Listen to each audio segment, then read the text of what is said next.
అనంతపురం జిల్లా ఉరవకొండలో గత ప్రభుత్వంపై టీటీడీ మాజీ సర్పంచులు విమర్శలు గుప్పించారు.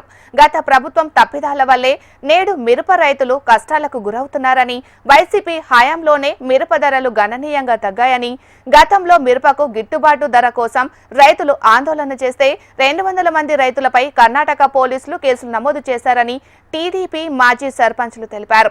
ఇప్పుడు మిరప రైతులపై జగన్ ముసలి కన్నీరు కారుస్తున్నారని వారు వెల్లడించారు. వైఫల్యమే ఈరోజు మిర్చి రైతులకు కష్టాలు. ఆ రోజు ఆయన ముఖ్యమంత్రిగా అధికారంలో ఉన్నప్పుడు ఏ రోజు మార్కెట్ యార్డ్కి పోయి ఆ రైతుల్ని పరామర్శించిన సందర్భాలు లేవు, రైతు గిట్టుబాటు ధరలు అడిగిన సందర్భము లేదు.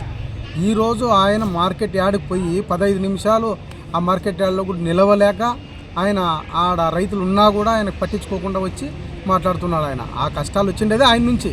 ఆయన అధికారంలో ఉన్నప్పుడే, మాజీ ముఖ్యమంత్రి జగన్మోహన్ రెడ్డి అధికారంలో ఉన్నప్పుడే రైతుల కష్టాలు, మిర్చి రైతులకు ముఖ్యంగా మిర్చి రైతులకు ముఖ్య కష్టాలు. మొన్న ఆయన ప్రభుత్వంలో ఈడ కర్ణాటక దగ్గర బ్యాడ్లో కూడా మా రైతులు, ఉరవకొండ ప్రాంతం రైతులు చాలామంది కేసులు పెట్టించుకున్నారు. ఆ గిట్టుబాటు ధరలు లేక వాళ్ళు పోయి చేసి ఆందోళన చేస్తే, ధర్నాలు చేస్తే వాళ్ళపైన కేసులు పెట్టారు, రైతులపైన కేసులు పెట్టారు. ఈరోజు కూడా ఆ కేసులు ఇంకా తెగలేదు రైతులపైన. అటువంటిది ఆయన మర్చిపోయినాడా? ఆ రోజు ఆ రైతుల ఇబ్బందులు ఆ రోజు కనపడలేదు ఆయనకి. ఆ రోజు రైతులు కేసులు పెట్టించుకునేది కనపడలేదా? ఈరోజు